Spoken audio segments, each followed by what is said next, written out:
माननीय मंत्री महोदयांच्या हस्ते मुख्य ध्वजारोहण पार पडत आहे।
थोड़ा हाथ ऊपर लो।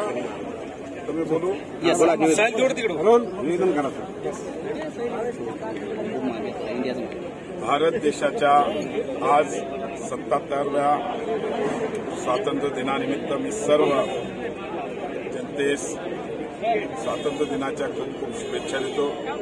या जालना जिल्ह्याचा पालकमंत्री म्हणून मी सर्व जालनाकरांचे त्यांनी या हर घर तिरंगा यात्रेमध्ये सहभाग घेतला आणि स्वातंत्र्य दिन अति उत्साहात साजरा केला। हा एक सण म्हणून साजरा केला, त्याबद्दल सर्व जालनाकरांचे पण मी खूप खूप आभारी आहे। आणि आमचं सरकार माननीय एकनाथजी शिंदे साहेब, मुख्यमंत्री माननीय उपमुख्यमंत्री देवेंद्र फडणवीस साहेब, माननीय उपमुख्यमंत्री अजितदादा पवार साहेब या सगळ्यांच्या नेतृत्वामध्ये विकासाची वाटचाल करते आणि प्रत्येक सामान्य नागरिकांना लाभ मिळेल अशा सगळ्या योजना आम्ही मांडलेल्याच। आज त्यातलीच एक सर्वात महत्वाकांक्षी योजना म्हणजे मुख्यमंत्र्यांची लाडली बहीण आणि त्याच्यातले कालपासून अनेक महिलांच्या खात्यामध्ये 2 महिन्याचं इन्स्टॉलमेंट जमा करण्याचं सुरुवात झालेलं आहे आणि मला नक्कीच खात्री आहे याचा लाभ जास्तीत जास्त माझ्या माता भगिनी त्यामध्ये घेतील आणि येणाऱ्या काळामध्ये युवकांसाठी वयोवृद्धांसाठी अशा अनेक योजना सरकारने राबवल्या आहेत आणि त्या जनतेपर्यंत पोहोचवण्याचा आमचं प्रशासन पूर्णपणे प्रयत्न करत आहे। आणि मला नक्की खात्री आहे की देशाचे नेतृत्व करणारे आमचे लाडके पंतप्रधान नरेंद्र मोदी साहेब आणि महाराष्ट्रातील आमचे सर्व मुख्यमंत्री उपमुख्यमंत्र्यांच्या माध्यमातून या देशाचा विकास करण्याकरता, या महाराष्ट्राचा विकास करण्याकरता मी पूर्ण कटिबद्ध आहे। जिल्हाधिकारी माननीय डॉक्टर श्रीकृष्ण पंजाब, माननीय मुख्य स्वातंत्र्य दिन आज आपण साजरा करत आहोत। या शासकीय मुख्य ध्वजारोहण सोहळ्यासाठी जालना जिल्ह्याचे पालकमंत्री नामदार अतुल सावे मंत्री पार पडले। सावत्र भावांना टीका करायची सवय असते, तसं सावत्र भाऊ हा टीका करणारच।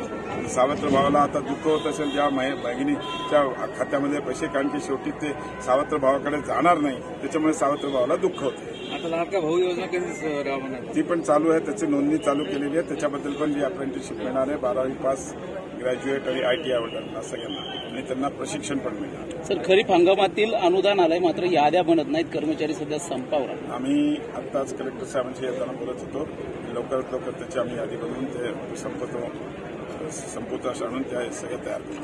त्यांचं म्हणणं आहे महसूल कर्मचाऱ्यांकडेच ते काम देण्यात यावं, कृषी विभाग करायला तयार नाही। ठीक आहे, आम्ही मुख्यमंत्र्यांची चर्चा करून कृषी मंत्र्यांची चर्चा करून आम्ही करू।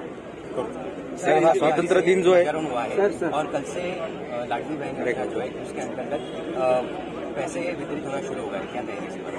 मैं बोला ना कि जैसा आज महिला सक्षमीकरण क्या है कि हर महिला अभी अपने पति की ओर या अपने स्टेट की ओर जाते हैं, मगर आज उनके अकाउंट में पैसे जमा हो जाएंगे तो खुद महिला सक्षमीकरण के लिए किसी को दवाई के लिए देती है, किसी को कोई चीज़ के लिए पैसे लगते हैं।